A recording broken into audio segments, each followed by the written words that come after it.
Break news Vijayawada YSR colony సర్కిల్లో దారుణం చోటు చేసుకుంది. స్థానికంగా ఉన్న వెల్కమ్ హోటల్ సిబ్బంది నిర్వాకం వెలుగులోకి వచ్చింది.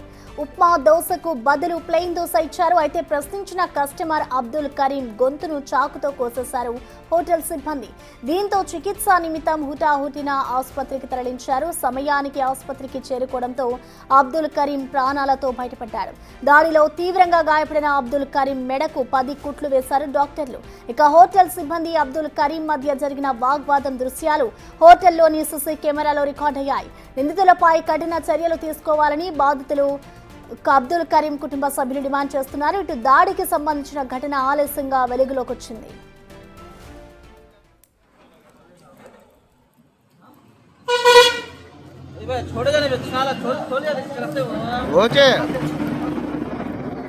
ఇదిగోండి టిఫిన్ తేడా పెట్టాడనేసి అడిగితే గొంతు కోసాడు. తమ్ముడు కొద్దిగా కొట్టుతాయమ్మా. క్లాత్ కాడు మహల్లు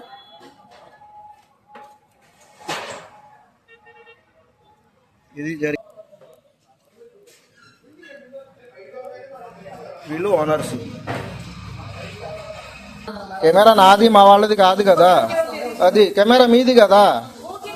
అది ఇలాంటి స్టాఫ్ నా మీరు పెట్టుకునేది బ్లేడ్ బ్యాచ్లనా? కోసాడు కదా, మాట మాట వస్తే ఏం చేస్తారు? ఏది ఏది కత్తితో పొడిచిన తర్వాత చెప్తారా? ప్రశ్నించిన మాత్రాన గొంతు కొయ్యడం ఏంటని బాధితులు ఆగ్రహం వ్యక్తం చేస్తున్నారు. నిందితులపై చర్యలు తీసుకోవాల్సిందే అంటున్నారు. ఇక ఇదే అంశంపై మరింత సమాచారం మా ప్రతినిధి నరసింహ అందిస్తారు. ఉప్మా దోశ అడిగితే ప్లెయిన్ దోశ ఇవ్వడంతో వ్యక్తి పేక కోసిన ఘటన సంచలనంగా మారింది. ప్రస్తుతం మనం విజువల్స్ లో చూడొచ్చు. ఇన్నర్ రింగ్ రోడ్ లో ఉన్నటువంటి వెల్కమ్ హోటల్లో ఈ వ్యక్తి ప్రస్తుతం ఉప్మా దోశ ఆర్డర్ చేయడం జరిగింది. అయితే ప్లెయిన్ దోశ ఇవ్వడంతో తిరిగి వెళ్లి ప్రశ్నించినందుకు హోటల్ నిర్వాహకులు మొత్తం కూడా వ్యక్తి మీద దాడి చేసి ప్రస్తుతం మనం విజువల్స్ లో చూడొచ్చు. పేక కోసినటువంటి విజువల్స్ లో కూడా దాదాపు 10 కుట్లు పడినటువంటి పరిస్థితి. ప్రస్తుతం మనతో మాట్లాడేందుకు బాధితుడు ఉన్నాడు. అసలు ఏం జరిగింది చెప్పు. నేను వెల్కమ్ హోటల్ దగ్గరికి వెళ్ళాను సార్. వెళ్ళిన తర్వాత 9:30కి నేను ఆర్డర్ ఇచ్చాను. 9:35 ఆర్డర్ నాకు ఇచ్చారు. తిరిగి నేను ఇంటికి వచ్చా. తీసుకునేటప్పుడు ఆ వ్యక్తికి నేను అడిగా, ఒకటికి పెసరు లేదు, నేను ఆర్డర్ ఇచ్చిందేనా కాదా అని. అదే తీసుకెళ్ళి అని చెప్పారు. సరే నేను ఇంటికి వచ్చి ఫ్రెష్ అప్ అయ్యి తీసి చూస్తే అది నేను అడిగిన ఆర్డర్ లేదు, దాంట్లో వేరే ఆర్డర్ ఉంది.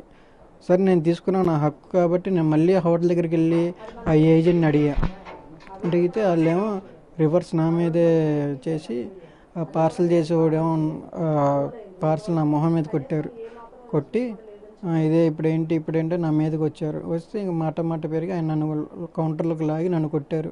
కొట్టిన తర్వాత కౌంటర్ లోపలికి లాగి నన్ను ఉల్లిపాయలు కోసి కత్తితో నా మీద దాడి చేశారు. పోలీసులకి ఏమైనా ఫిర్యాదు చేశారు? పోలీసులు ఫిర్యాదు చేశాం సార్, ఇప్పటికీ రెస్పాన్స్ అవ్వలేదు. శనివారం నైట్ కంప్లైంట్ ఇచ్చాం, ఆదివారం మొత్తం అక్కడే ఉన్నాము, ఇప్పటికి రెస్పాన్స్ అవ్వలేదు. ఇప్పటికి కూడా రెస్పాన్స్ అవ్వలేదు.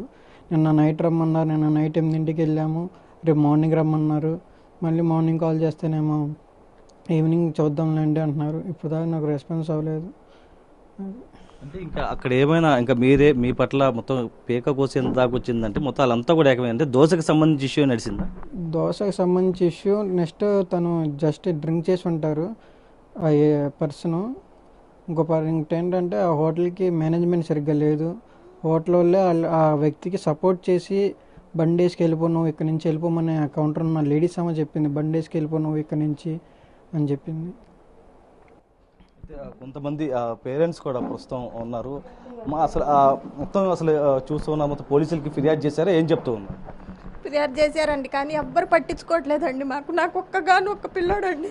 నేను ఒక్క దెబ్బ కూడా వేయకుండా పెంచాను. నేను ఆడికి కలిసి వాడు రక్తం ముద్దయిపోయి ఉంటే ఎవ్వరు పట్టించుకుని ఆ ఎలక హోటల్ ముందు మూసేయాలండి. నా పిల్లోడు బతికే ప్రాణం పోతే ఏంటండి నాకు పరిస్థితి? నాకు ఎవరైనా ఉన్నారు ఒక్క పిల్లోడు?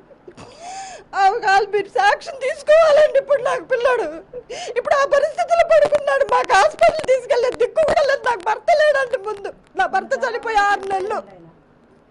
ఆడొక్కడే మాకు ముద్ద పెట్టేది. సంత పిల్లాడు. ఆడికి ఒక్క దోశ అడిగినందుకు ఇంత రాజ్యాంగం చేస్తారా?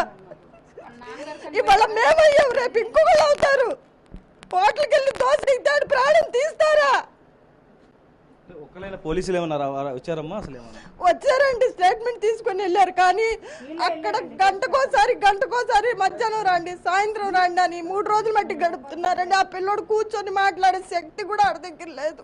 ఇప్పుడు నేను హాస్పిటల్ తీసుకెళ్లాలంటే నా దగ్గర రూపాయి బిళ్ళ కూడా లేదు. ఇప్పుడు నా పరిస్థితి ఏంటో చెప్పండి. మీరు చెప్పండి అమ్మా. వాళ్ళు రెస్పెక్ట్ తీసుకోవాలి కదా. ఆ పిల్లోడు చిన్నప్పటి కాడి నుంచి చాలా ఎదుగా పెరిగారు. ఇప్పుడు వాళ్ళ కుటుంబానికి ఆధారం ఆ పిల్లోడే. అల్లరి చేసి వాడకట్లో వాళ్ళు ఎవరినైనా అడగండి. ఆ పిల్లోడు అల్లరి చిల్లరగా తిరిగేవాడు కాదు, ఏమీ కాదు. చంటి పిల్లడితో ఉన్నారు. వాళ్ళు భార్య బెదగోనండి ఎలాగొందో చూడండి, తన భార్య బిడ్డ ఎలాగొన్నారు. ఆ రోజు హోటల్ కాడికి వెళ్ళటం మాట వాస్తవమే. అట్టు తీసుకొచ్చి ఉల్లిపాయ లేదనని మీరు సీసీ కెమెరాలో కూడా చూడండి, చూసే న్యాయం చేయండి. ఎందుకంటే వాళ్ళ కుటుంబానికి ఆ బిడ్డ ఆధారం. ఇప్పుడు ఆ పిల్లడి పరిస్థితి బాగోలేదు అంటున్నారు.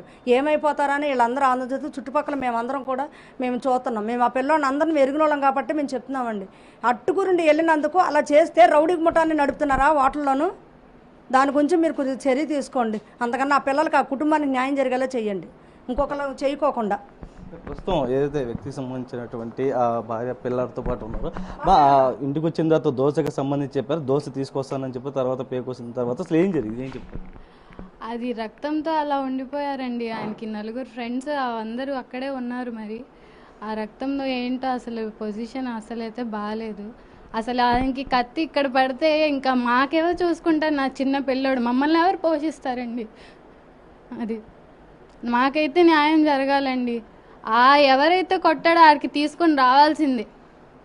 అది మాకు ఎలాగైనా న్యాయం జరిగేటట్టు చూడండి. అయితే వీళ్ళంతా కోరుతుంది కూడా ఒకటి, ఏదైతే హోటల్ నిర్వాహకుల పైన కేసులు పెట్టాలి, అరెస్టు చేయాలంటే కూడా డిమాండ్ చేస్తున్నటువంటి పరిస్థితి కనిపిస్తుంది. సుబ్రహ్మణ్యంతో నరసింహ, బిగ్ టీవీ, విజయవాడ.